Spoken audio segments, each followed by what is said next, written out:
Looking ahead to the new trading week, trading month, trading year, beginning January 3rd. First, we're going to start with the year-end performances for the major indices here in the U.S.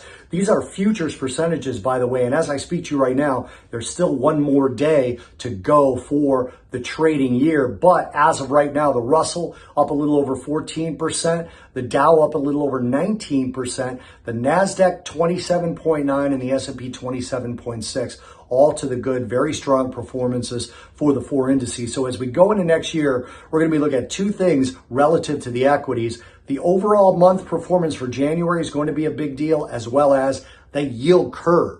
Can the equities continue to rally as the Fed removes accommodation into a flatter curve? If you just look at where the curve was at the end of the second quarter last year, 181 on the 2s 30s, 119 as of Thursday's close. Remember, the smaller numbers, a flatter curve.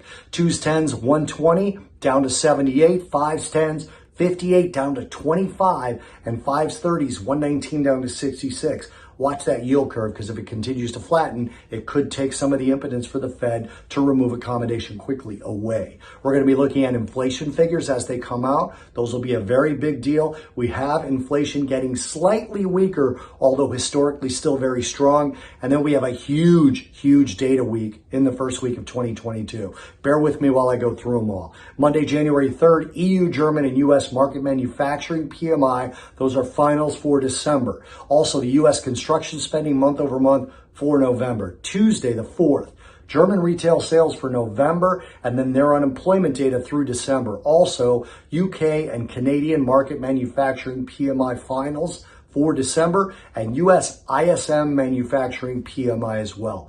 Wednesday on the 5th, Japanese December consumer confidence, more market PMI data, this time EU and German composite PMI, along with German services PMI, Canadian housing data for November, and then the US ADP employment data. Also, the FOMC minutes from the last meeting, which should be interesting. Then that evening, Cation composite and services PMI for December out of China. Thursday the 6th. UK market composite and services final PMI for December. Then German preliminary inflation data for December.